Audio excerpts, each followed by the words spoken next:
Good evening जी। मेरे इस channel learn with Sandeep में आप सभी का स्वागत है। आज की वीडियो में हम बात करेंगे पार्ट 3 के बारे में, जो है प्रैक्टिस सेट सेकंड का। ठीक है, पहले हमारे पास जहाँ पे मैचिंग है 91 नंबर क्वेश्चन है हमारे पास। गंधर्व विवाह क्या है? प्रेम विवाह। आसुर विवाह क्या है? कन्या को खरीद कर किया गया विवाह। राक्षस विवाह क्या है? पराजित राजा की कन्या या अपहरण की गई कन्या के साथ विवाह। आगे है पैशाच विवाह, सोई हुई अवस्था में कन्या को गुमराह कर या मानसिक रूप से अस्वस्थ कन्या को गुमराह कर उसके साथ किया गया विवाह। ठीक है जी। फिर अगला प्रश्न है 3 डैश में शामिल नहीं है, तो इसको आप प्रोनाउंस अच्छे से कर लेना। ठीक है, मात्रा आएगा इसमें। ऋग्वैदिक काल से संबंधित मुद्रा भांड संस्कृति है जो गेरुवर्णी। ठीक है, आगे है उत्तर वैदिक काल से संबंधित संस्कृति है जो है चित्रित और दूसर संस्कृति। इसको जो बीच में जो वर्ड है उसको आप अच्छे से प्रोनाउंस कर लेना प्लीज़। जो मैंने आपको हिंदी के बारे में थोड़ा आपको बताया ही हुआ है, तो आप मुझे इतना तो सपोर्ट कर ही सकते हो, है ना, इस वर्ड के लिए। अगर कोई वर्ड में प्रोनाउंसिएशन सही नहीं हो पाता है तो। हरियाणा प्रांत में चित्रित दूसर स्थल किस स्थान पर हाल में किए गए उत्खननों से प्रकाश में आया है? तो ये है भगवानपुर।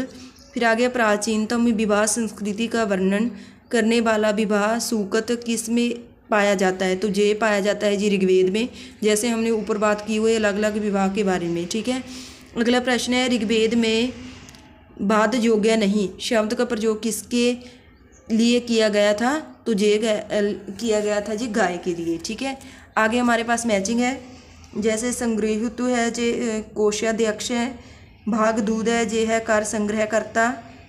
फिर क्षत्रिय पांसे के खेल में राजा का सहायक।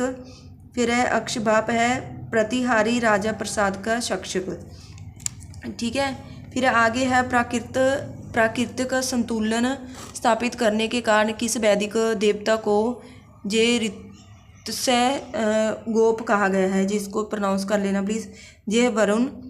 ठीक है, फिर निम्नलिखित में से कौन मूलतः जल या समुद्र का देवता है? तो ये है जी वरुण। ठीक है, प्लीज़ मैं ना पहले ही आपसे दोबारा से एक बार क्षमा मांगती हूँ, क्योंकि मेरा मीडियम जो पंजाबी है, तो हमको कोशिश करती हूँ कि मैंने CSTET क्लियर किया हुआ, तो आपको भी इससे कोई हेल्प मिल जाए। जो मेरे पास बुक है, तो कई बार शब्द के उच्चारण की प्रोनाउंसिएशन की थोड़ी मुश्किल आ जाती है, तो वहाँ पे आप खुद प्लीज़ इतना तो कोऑपरेट कर सकते हो, आप खुद देख लेना। ठीक है, 3 क्रमों या पगों में तीनों लोक को माप लेने के कारण किसे उपक्रम कहा गया है? तो ये बोला गया है जी विष्णु को।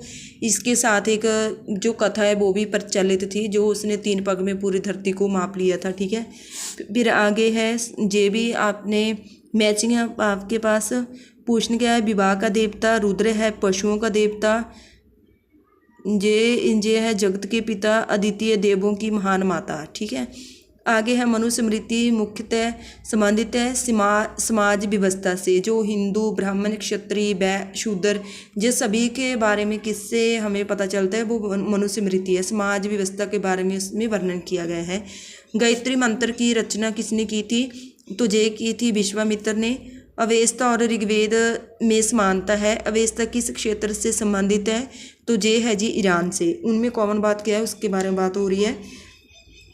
निम्नलिखित में से कौन सी एक ऋग्वैदिक आर्यों की लाक्षणिक विशेषता नहीं है? तो ये है कि वे लोहे के उपयोग से परिचित थे। तो ये उनके बारे में सही नहीं है, क्योंकि उनको लोहे के बारे में ऋग्वैदिक काल में लोगों को नहीं पता था।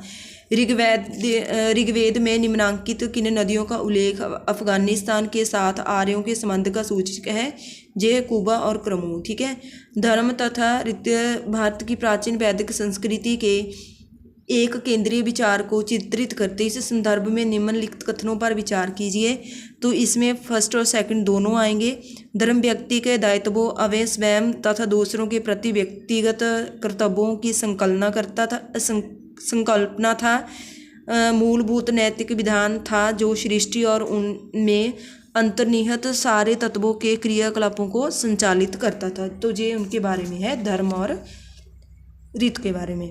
आगे है आर्यों के आर्यटिक होम सिद्धांत का पक्ष किसने लिया था? तो ये लिया था जी बीजी तिलक ने। आगे मैचिंग है हमारे पास ये है जी कूबा, कूबा का आएगा काबुल। जैसे हमने ऊपर भी बात की हुई है, इसमें अफ़गानिस्तान में के किन नदियों का उनके साथ सूच संबंध के माना जाता है। और परुशनी क्या आएगा जी, रावी को बोला जाता है। और सदा नीरा बोला जाता है गंडक को। शतुद्रीय है सतलुज। इनके बारे में हमने कल भी क्वेश्चन में एक में डिस्कस किया था। अगला प्रश्न है हमारे पास ऋग्वेद में सूतक हैं, तो ये हैं जी 1028। पूर्व वैदिक आर्यों का धर्म प्रमुख तथा प्रकृति पूजा और यज्ञ। ठीक है, निम्नलिखित में से किसे भारतीय परमाणुवाद का जनक कहा जाता है, तो ये बोला जाता है जी महर्षि कनाद को।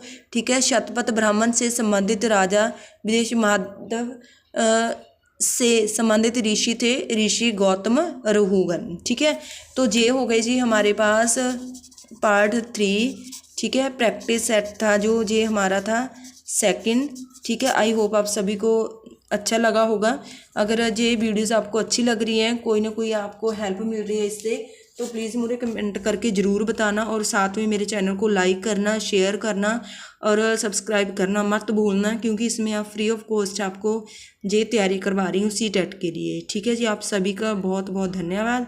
भाषा के किसी शब्द का उच्चारण नहीं हो पाता है सही से तो मैं खुद ही नहीं करती हूँ। वो गलत बोलने से अच्छा है कि उसको आप ना ही बोलो, सामने आपके होता है वो वर्ड तो आप अच्छे से उसको प्रोनाउंस कर लेना। ठीक है जी, आप सभी का बहुत बहुत धन्यवाद।